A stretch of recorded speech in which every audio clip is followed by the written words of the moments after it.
Hello and welcome to this session on supporting your child with reading. I'm Michelle Deming and I work for the Learning, Cognition and Interaction team within Leicester City Council's SEND Support Services. So the plan for this session is going to be to look at reading within early reading and Key Stage 1 and then further along in Key Stage 2 and Key Stage 3. So depending on the age of your child, you may choose to just watch certain sections. We'll be looking at slightly different areas of reading in each. So this first section is for parents of preschool and Key Stage 1 children. So we'll be having a look at some of the approaches that you might use to support your child if they're in that age range. So I thought it might be helpful to just start with a few kind of top tips, and these are for children maybe who are quite new to learning to read. So when you're reading with your child at home, it's about making it as fun as it can possibly be. And some days it just doesn't always go the way we want it to go. So if it's feeling like this particular book isn't going very well, then just stop reading. Much better to have a shorter session that you can end on a positive than to be ploughing on with a book that neither of you are enjoying and ending up feeling tired and frustrated. When you're sitting down to read, wherever you can, and I know this isn't always easy to do in a busy house, try and find somewhere quiet and cosy. Sometimes building reading into the bedtime routine can be really helpful. So you're sitting on the bed and having a bit of a cuddle and reading the book together, but some children that doesn't suit them. Some like to read as soon as they get home, some like to read over the breakfast table. Anywhere is fine as long as the child is happy to do the reading. That's the most important thing. And then sometimes you will have a book from school that you've maybe had for more than a day or two. And see that as a positive, see that as an opportunity. Familiar reading is a really powerful tool for your child. Seeing the same book a few times allows them to notice more. Every time they read, they'll see a little bit more about the words on the page. They'll notice that they can actually start to add a little bit of expression in because they know the words now and they're not having to spend a lot of time decoding. They can actually get a lot more from the text, and you can talk to them about the story a little bit more because they've probably got a little bit more headspace for comprehension as well. So obviously we don't want them to have a book for so long that they know it off by heart and inside out, but having a book a few times is not a bad thing. And then the other thing is go with your child's interests. So yes, they will have their school reading books, but they may well be reading other reading materials, and that's all beneficial. So even reading things on the television, on tablets, in games, it's all reading, so it's all good. Especially if you are supplementing that reading with some talk around what they are reading too, because as we'll see in a little while, the talk is really powerful. So we're going to have a little think about some of the pre-reading skills. So before a child even picks up a book to read it, they can explore books with you. And we can be doing that right from babies. So sitting, having a cuddle, looking at a book together.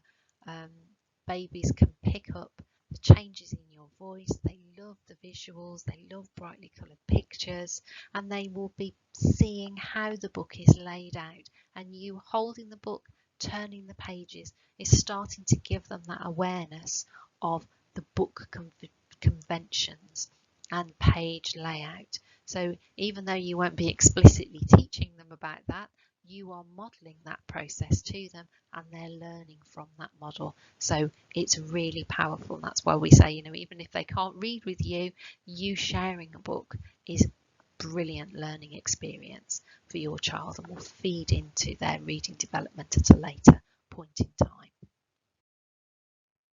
And we'll also be in that process of sharing a book, we're giving the children the understanding that actually print carries a message.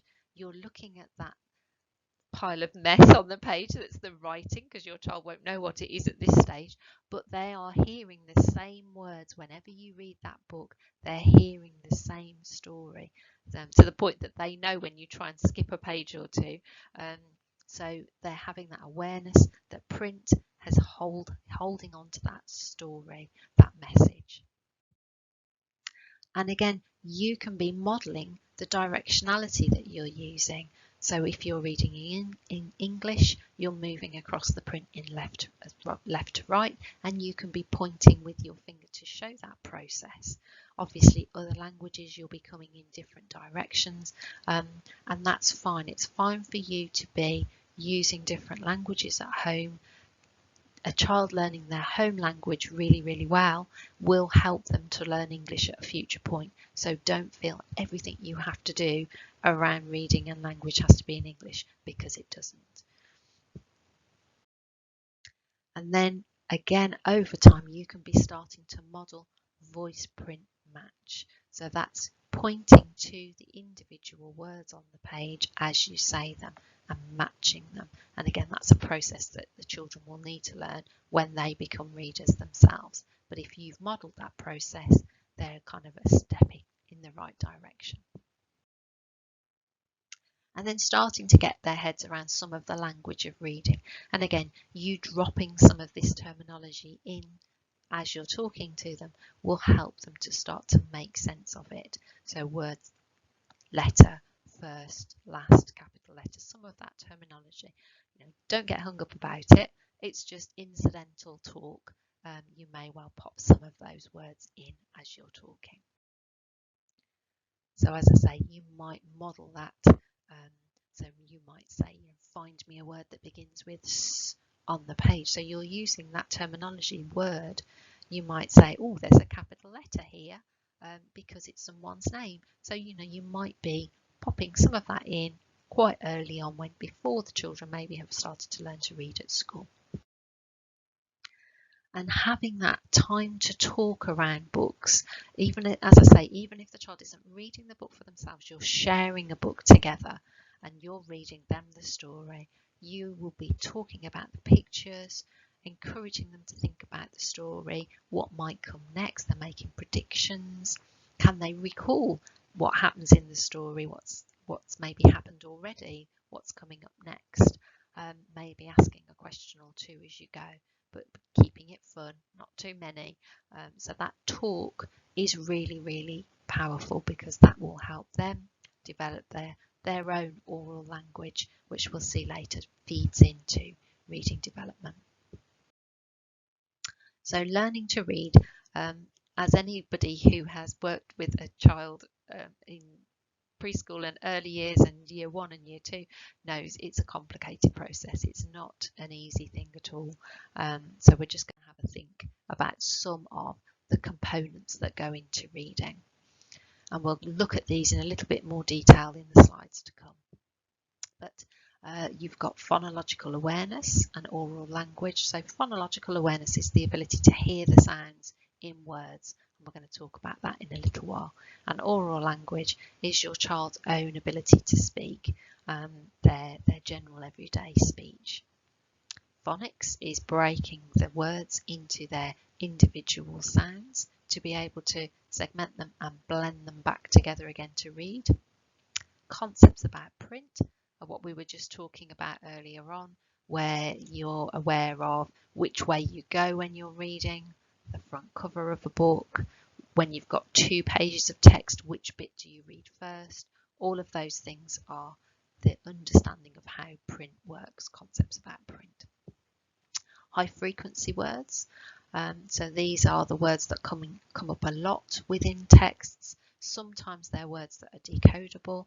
Sometimes they might be what we call common exception words. So those are the irregular words like the and said, which we can't sound out. We just need to learn them. And then we've got the comprehension side of things. So the first ones that we've looked at are the sort of the mechanics of learning to read. And then the comprehension side is that understanding of what you have read. And then there are other factors that feed into learning to read. So you need to have ability to hear the sounds. So if you've had a glue ear, that might impact on your oral language, and that might feed into your maybe finding some aspects of phonics a little bit trickier because you can't always hear the sounds as well as you might have done otherwise. Things like maybe having some vision difficulties, they would cause potential problems if you're struggling a little bit with tracking the text across the page, or maybe if you have got slightly dyslexic tendencies and you're maybe confusing some letters when you're reading, those will feed in to needing to have support for becoming a reader. So as we say, phonological awareness is that ability to be able to hear the different parts of words. And if you've got good phonological awareness, you'll be able to hear that words have gaps between them. And that's crucial, obviously, to being able to read. And it's something that comes through that opportunity to be engaged in talk. So children listening to adults talking, they gradually start to tune in and they can hear the spaces between the words. So that's why it's so important to just be talking around your child and talking to them, whether they can come back to you with words or whether it's just blah, blah, blah, blah when they're little. That's all good because that's them communicating back with you, and they'll be putting some gaps in as well, and they'll be adding the intonation just like you do when you talk. We'll be able to hear the syllables within words, and this is something that phonological awareness that often happens in school will be around singing rhymes, clapping syllables, so it's helping your child to hear those different components. That's often happening in preschool and nursery. And then being able to identify the first sound, that's the bit that we start with. Then can they hear the first sound? And then we move on to being able to hear all of the sounds within words, so the final sound and the middle sound as well. And then we'll be blending them together, and that's really when the reading process begins. So your child will be learning phonics when they're at school, and you'll probably have had some input from school on phonics. If not, I'm sure they will give you some if you ask. But it's something that is really helpful if you have got a little bit of background knowledge into how phonics works. And one thing that can be really helpful is using pure sounds. And what pure sounds means is it's just about the way you make the sound with your mouth means that it's easier to blend them together. So if we say m, that's not a pure sound. We say and that makes it much easier to blend the sounds together. If you're not sure of how each sound should be pronounced in a pure sounds way, then have a little look at the video clip. I've put a little link on the slide. If for whatever reason you might not be able to access that link, then just go to YouTube, type in pure sounds, and you'll get a little video, several little videos to choose from, so you can get an idea of how that would work. And then school might talk about stretchy sounds. So those are the ones that we can really elongate when we say them. So those are stretchy. And then bouncy are much more abrupt sounds. So k, h, p, t, ch. They're much shorter. And then you've got your sounds where it's a double consonant sound. So ks, qu, k. So it's two sounds almost coming together. And then you've got your vowels. So that might be some terminology that you're familiar with. If you're trying to help your child and you're trying to think about the pure sound and you can't remember, sometimes it's really helpful to just say a word where that sound is at the end and then listen to how it sounds. So if you say said, you can hear said rather than a d sound. You can hear the pure sound a little bit more easily that way. And then your child will be working on digraphs and trigraphs, and they work through phases when they're doing their different phonemes. So again, you'll be having lots of information come home from school about this, but I thought it might just be helpful for you to see some of the different ways that the different sounds are represented with different combinations of letters, which is why it makes it so complicated to read and so complicated to spell. But it's a really strong underpinning of reading development. So that's why schools now teach reading through a systematic phonics approach, just to make sure that those foundations are really strong to build on from. So as I said, we have regular words, so words like cat and flat and shout, that your child, once they know the different phonic patterns, can sound out and blend back together again. And then we have those irregular words that are exception words that you can't sound out. You just have to learn them. And we'll talk about some ways that that might be something you can help with at home as well a little bit later on. So there are around 1 billion words, probably growing all the time in the English language, and an awful lot of them, about a third, are irregular. So those are ones where you just have to know them. And if you have a little look, this is the first 100 high frequency words. So these tend to be the ones that school will try and get your child to know from their very early stages of learning to read.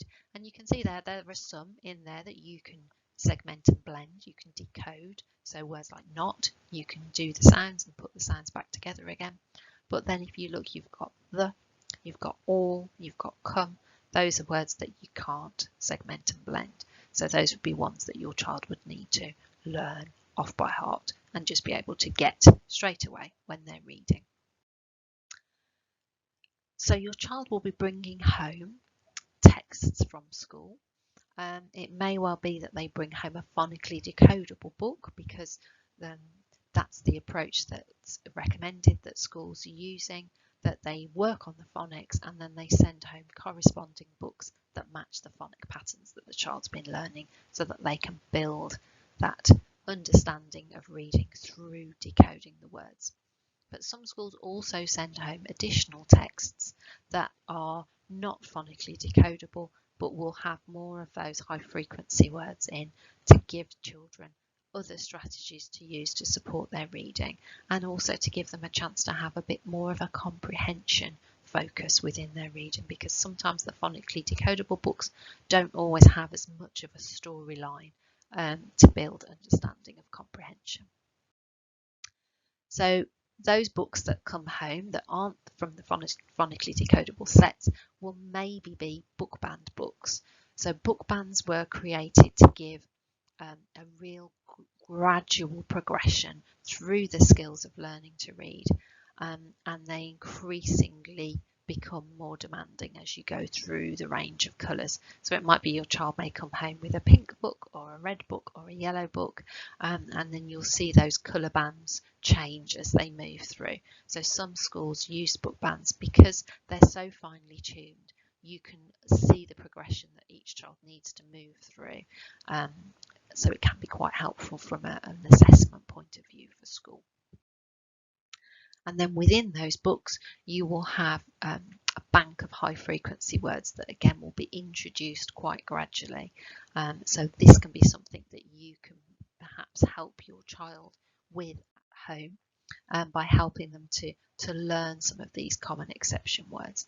Now at the bottom, we've got look and hear and eye, but am is actually a decodable word, but you would want your child to know that word automatically after a period of time. We wouldn't want them to be sounding out am every time they came across it, because that's going to slow their reading down.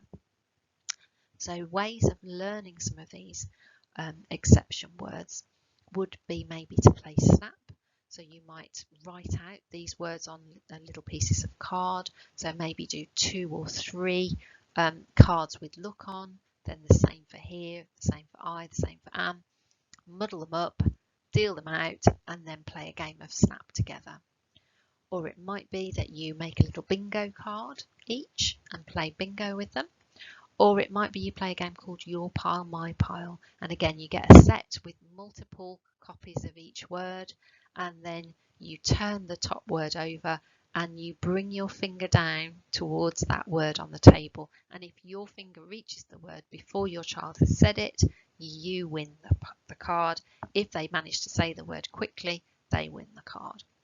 So the idea behind that is to get that speed of processing up, to get that speed of attack so that the child says the word as soon as they see it, they're going to be reading that word fluently when they come across it within their books.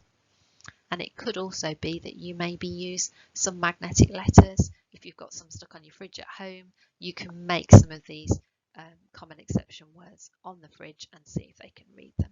But it's again about making it fun, not setting a whole heap of challenges for your child to do on top of all the other things that they've got. And then also there are some apps that you can download onto phones and tablets as well. I've just popped one example there, which is Phonics Play, which has got some nice games that you can play that would support with high frequency word reading, but also phonics development as well. So reading is a really challenging process, and if you have a little look at some of these slides, you'll see why. So what you're asking a child to do when they're learning to read is being able to move their eyes across the text. They're going to be able to know that that's got to be left to right. They're going to be able to stop if they're finding that the word isn't something that they know, or if they maybe think it's gone wrong. And then they're going to use different strategies. So they're often going to use phonics strategies or some of the other aspects that we looked at, breaking into syllables, breaking into rhyme, to help them to get to a word they're not sure about. But then they're also thinking about the meaning of what they're reading, the grammar of what they're reading. And then they're using some of those book conventions that we talked about, knowing that they've got to voice, print, match, one-to-one correspondence. So they're pointing to each word and they're noticing the punctuation. And that's something that we often find some of our older readers start to ignore the punctuation when they're reading. And they've got to understand the meaning of the words when they've read them and develop phrasing and fluency. So that being able to read so it sounds like talking. So it's an awful lot for them to think about, and it's a gradual process. But as we say, anything you can do at home, ways that you can support some of the ideas that we've already discussed will help. So we're just going to have a little think about some of the things good readers do. And these again will give you some ideas of ways that you can prompt your child and help your child when they're reading when things go a little bit wonky. So good readers will break words down in different ways. So we've talked about those phonic breaks. So we've got the k, at, then we've got the onset and rhyme, so maybe breaking in a slightly different way, so they see the at and they're looking at that chunk. Or it might be that they're using syllable breaks, hospital. As a child is learning to read, they're going to definitely be focusing just on the phonic breaks, but over time they might start to be able to use a bit more flexibility, and that can be really helpful when they're trying to read longer words. If you're having to break down longer words sound by sound, that can be a very long and laborious process. Breaking into syllables is faster. And then what we also need children to do is be monitoring themselves as they're reading. So listening to themselves and noticing their mistakes. So in this first example, get in the word in the text says car, but the child says van. But importantly, the child notices that it doesn't look right. So they notice that actually they've said something beginning with v, but the page says something beginning with k. So they're paying attention to the print on the page. That's really important. Or they might notice that what they've said doesn't make sense. You can't see all of that cloud because I'm in the way, but it says that doesn't make sense. So as they've read, they've said floppy can fast, and they've thought that's not how we speak. We don't say things like that, so I must have gone wrong. So they're noticing those mistakes. And then a good reader will correct them. So they will see something's gone wrong and they will go back and have another look and fix it. So if they've noticed something wrong, they might sound out or they might reread to be able to help themselves make more sense of what they read wrong. So as I say, they might check, reread and have another go. So I'm going to read it again and I'm going to sort it out.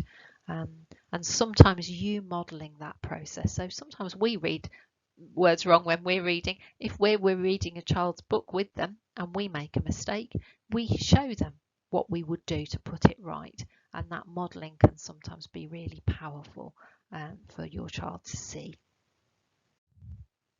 So good readers will be able to read high frequency words automatically. So we were talking about this earlier on with thinking about maybe some games that you might be able to use to help with that. But it's about your child being aware that that's what good readers do. We try not to sound out every word. If we know the word, we say the word. And then they'll also be able to talk about the book. So they'll understand what they've read, they'll be able to give meaning to what they've read, and they'll be able to tell you a little bit about it. So it might be that they'll choose something they enjoyed to tell you about, or they might be able to summarise what they've read in their own words a little bit.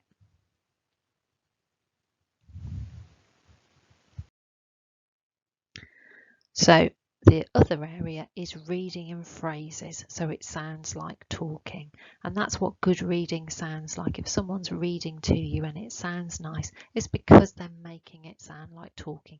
It's not robotic, and identifying those phrases can be really helpful. And again, modelling phrased reading to your child can be really helpful, showing them how it's done. So in this instance, once upon a time, there was a lonely house in a dark, dark forest. And some books, so we're thinking about the book-banded books that we were talking about earlier on, they're often laid out in phrases. So each line on the page represents a phrase. So that can be really helpful for your child to know where they have to put their expression and their little bits of phrasing to support that fluent reading that sounds like talking.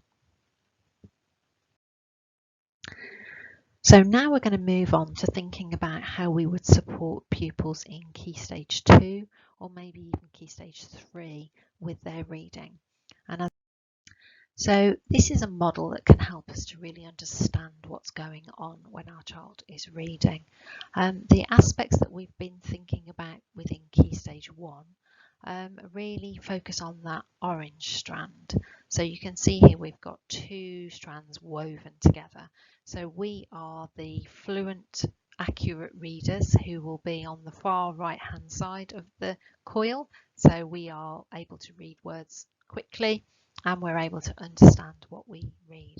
So our pupils, when they're first learning to read, they're really focusing on those orange strands. So we've talked about developing that phonological awareness, that ability to hear the sounds within the words. And then we've talked about how that moves into understanding phonics and how you can break words down into their component sounds, and then you can blend those together to read the word. And then we've also talked about how we can teach the high frequency words that children need to know on site quickly and automatically. So those three parts together are the mechanics of learning to actually read the text, the decoding, analysing side of reading. Whereas what we really also need to be thinking about, and this happens throughout Key Stage 1 and Key Stage 2 and Key Stage 3, is the language comprehension.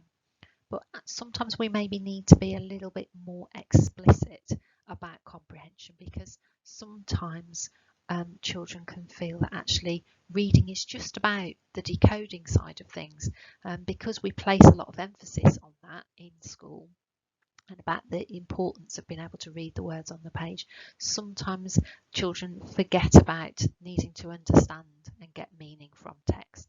So thinking about these different strands that are more in the bluey green, we're going to look at those in a little bit more detail.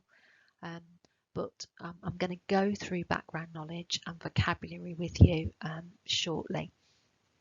But something else children need to really understand and learn about reading in order to understand the text that they're reading are the different language structures within texts. And obviously as children get older, they're exposed to more complicated texts in different subject areas. So if they're reading a science book, some of the language within that will be very, very different to if they're reading a novel or a poem.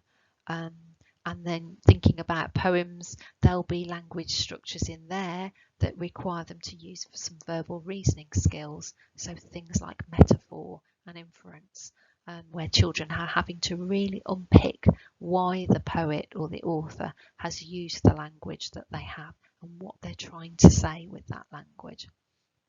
So the different genres of text that children are exposed to will need different approaches in order to help them to understand them. So all of those strands woven together make a good reader.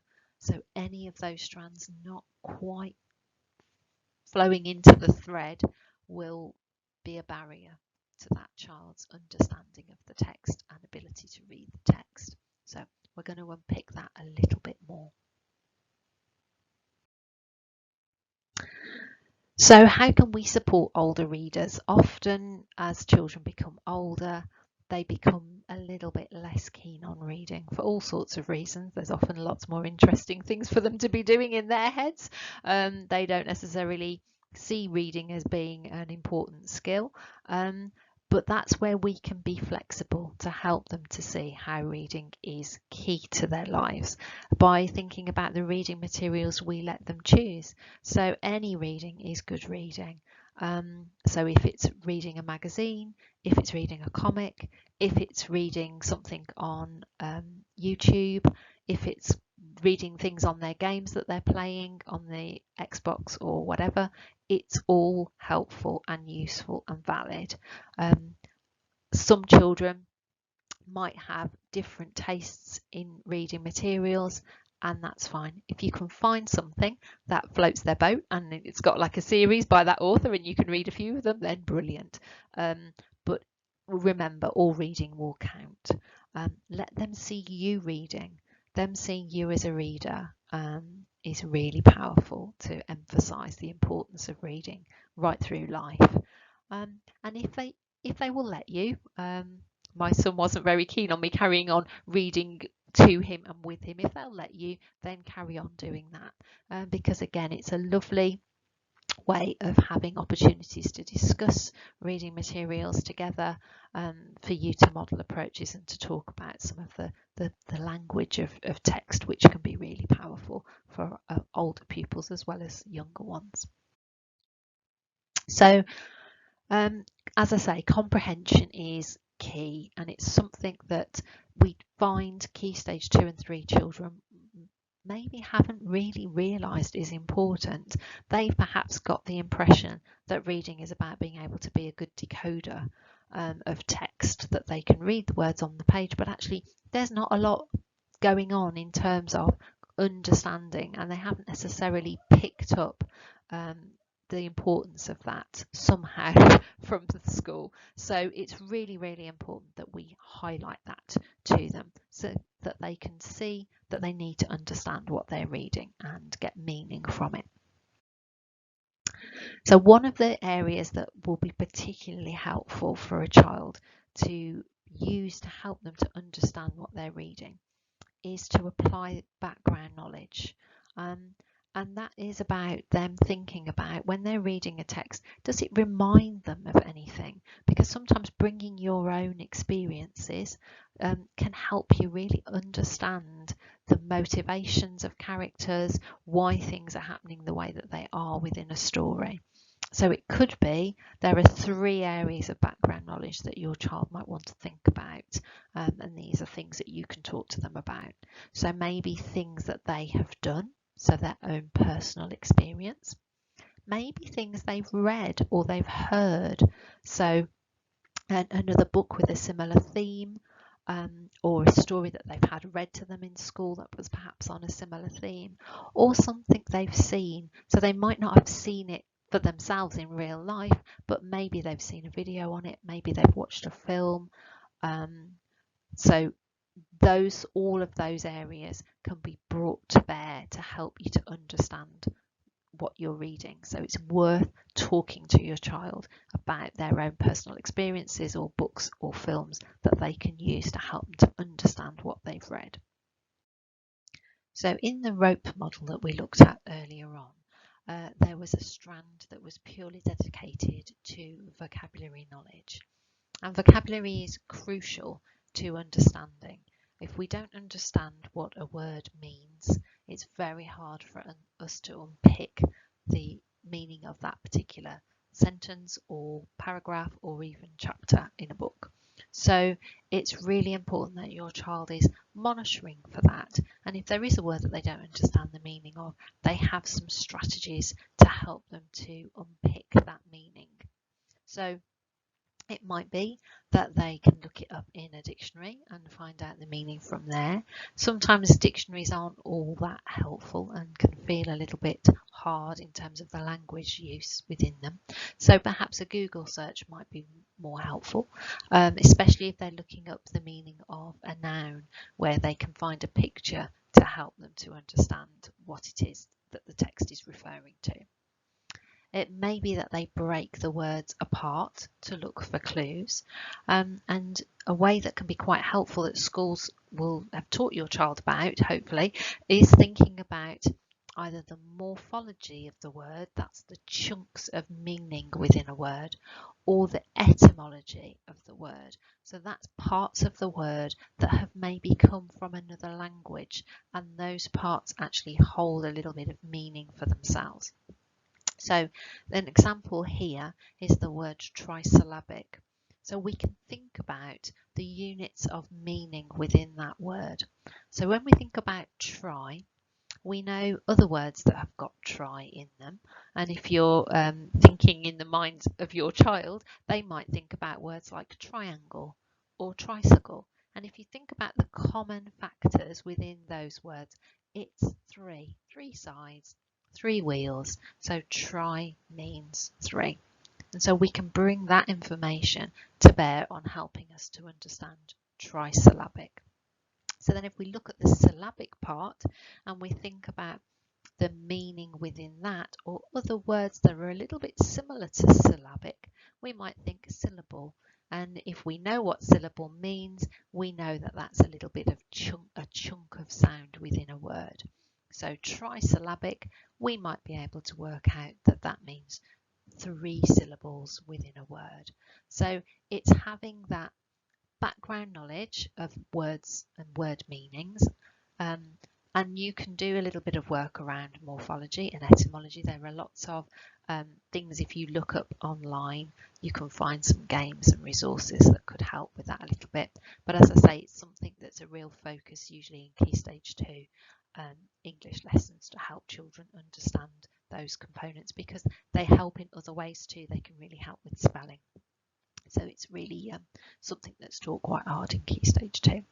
So that's something they can do. What I've also included is encouraging your child to monitor their reading. So being very, very aware as they're reading to be checking on themselves and thinking, is what I'm reading making sense to me? And if it isn't, I need to do something about it. So a way of checking for sense is for them to do a little bit of a summary as they're reading.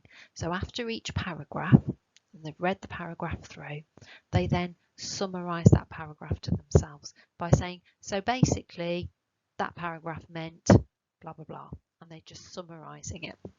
And if they find that summarisation hard, then they need to think about some strategies to help them to work out what was going on.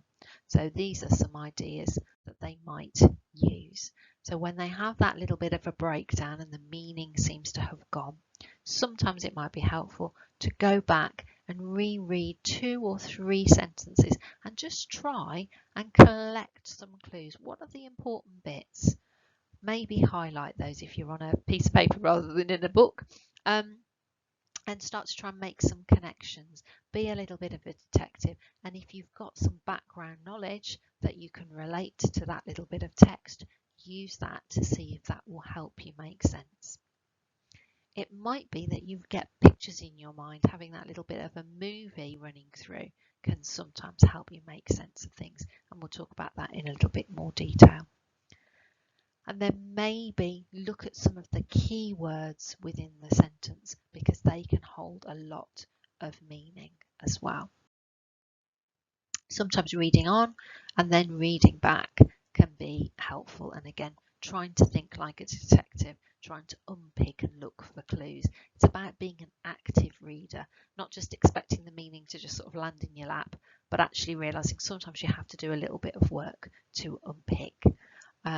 And then we've got that unpicking individual words. So in this example, we've got the trisyllabic again, but then it might be that they can use the context to help them a little bit as well. So you can't quite read all of this slide, but it says he lay flat on the luge as it rushed down the mountain. So we're trying to work out the meaning of that word luge. So we know it's a noun, so it's a thing. Obviously, we could look it up on Google and get a picture, that would help, but we can use the context a little bit. So we know someone's lying down on it and they're rushing down a mountain. So it's some sort of type of vehicle that you can ride on, but lying down.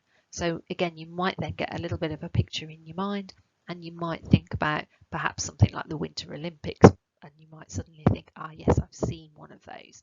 I've got some background knowledge to help me. So we've unpicked that from the context itself. So I alluded to visualizing just a little bit a moment ago, and that is something that we really encourage students to use as a strategy to help them with reading comprehension. It can be useful in so many different ways. So what we're really aiming for is for children to have a picture in their mind as they're reading that they're building up as they go along. So it may be that they start off with one picture, and then as they read a little bit more, it changes, and they're aware that actually it's okay to change your mind about something as you're reading, because you're making predictions all the time about what might happen next. And then as you get more clues, actually you change your mind. So that picture will change. And it might well be that school is using this as an approach, and they've modelled that approach quite a lot to the students. If not, it's something that you can model a little bit of at home as you're reading. So it might be that you read a little bit of the book and then you talk to your child about what you're seeing in your mind as you're reading. Or it might be that you are drawing what you see, and so your child can see that model and then they can copy you. And it could be that you have a little notebook or some post-it notes that your child can jot down their visualizations on as they're reading. This can be really helpful if your child struggles a little bit with memory.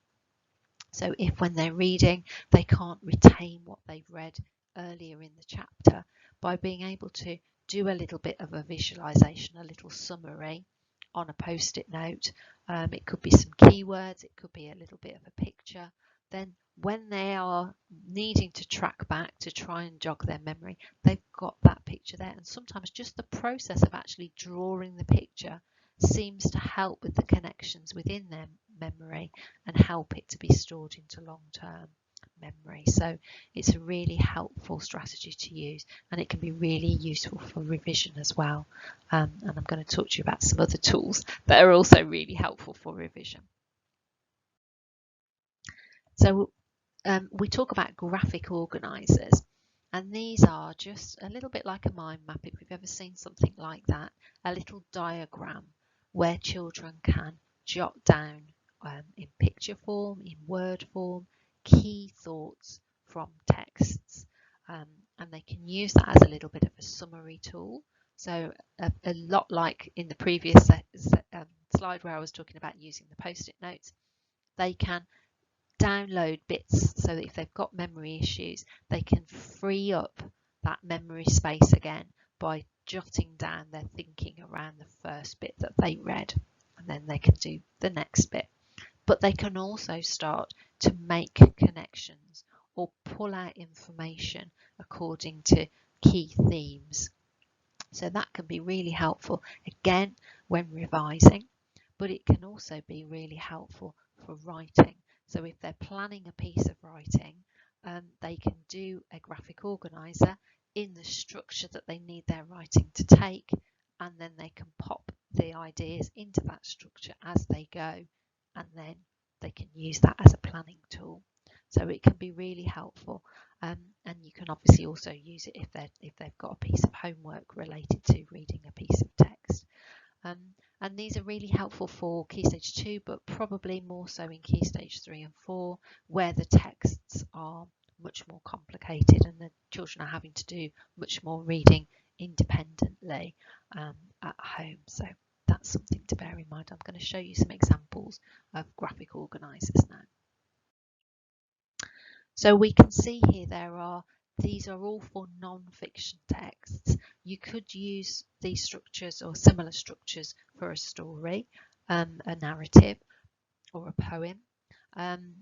Essentially, all you've got to remember is you need some sort of box to pop either your pictures or your key facts or your key pieces of information, and then some sort of way of connecting them. So that might be arrows, that might be overlapping, but it's about having a way of understanding how each piece of information relates to another. So the examples we've got here, we've got description. So say, for example, your child is reading a book about whales and wants to pull out some key information about whales because they've got to do some writing. So they may have whales in the centre, maybe a picture, maybe the word, and then they could have circles around the outside for them to put down the key ideas that they're pulling from the text. So it may be that they have a circle for diet, and they write down all about the things that the whale eats, or they draw some pictures of what the whale eats. It may be that they have something about habitat, so where the whales live, sorts of keywords around those areas of the world. It may be that they have communication, and they do a little bit about how whales communicate with each other. So they can pull out their key themes and arrange them in a way that is useful for them, and it's something they can come back to. And you can see how seeing those little snippets of information can be much more helpful when you come to revise than trying to read another huge piece of text all over again. So that whole process of summarising it can be really helpful in A, remembering it, but B, revisiting it later on. The next example is thinking about sequences. So these tend to be when we're thinking about sets of instructions.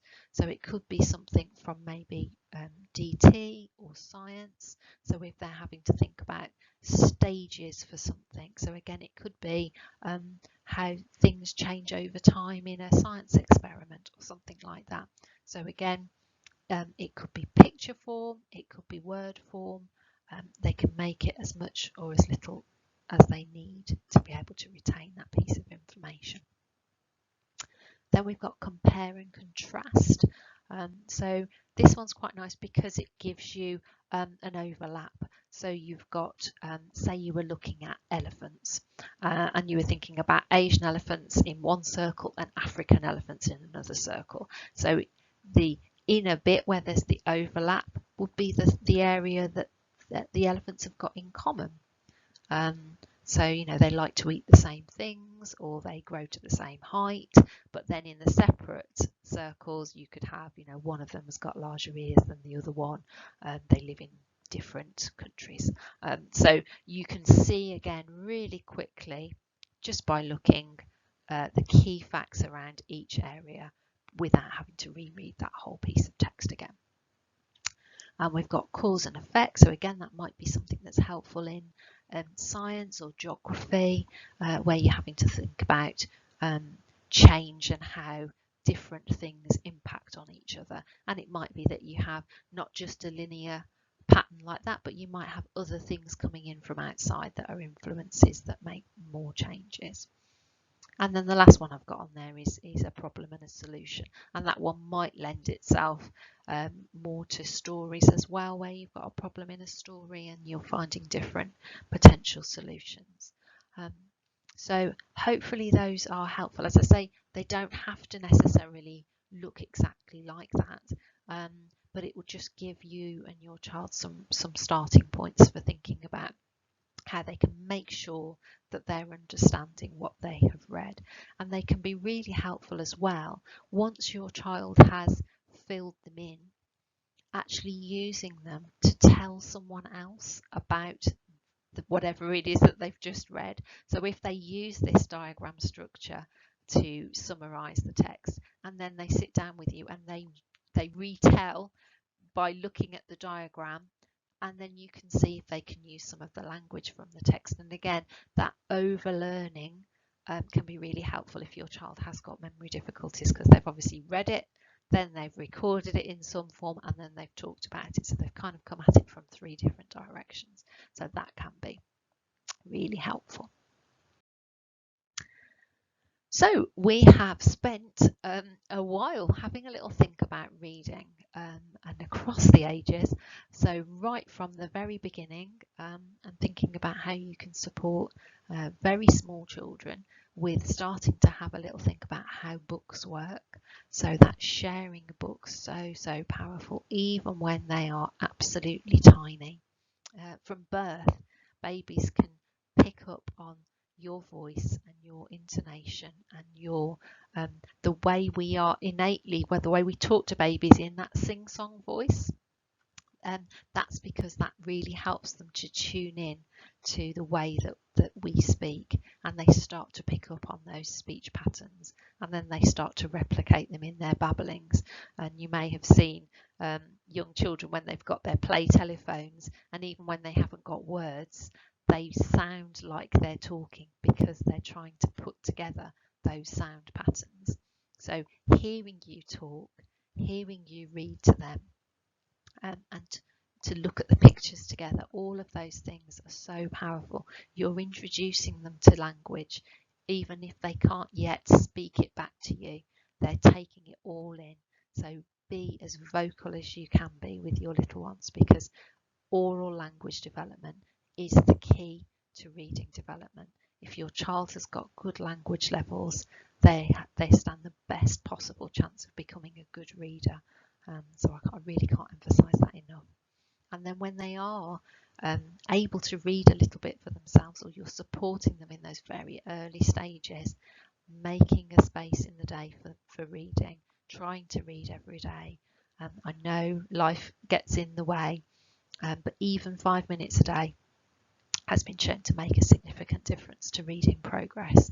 So it's about getting those reading miles in.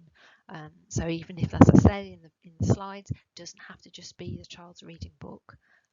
You can be reading other things around and about, even if it's reading the back of the cornflakes packet in the morning. There are so many spaces and opportunities for reading all around in the environment. So make the most of those too. Make it fun, make it playful.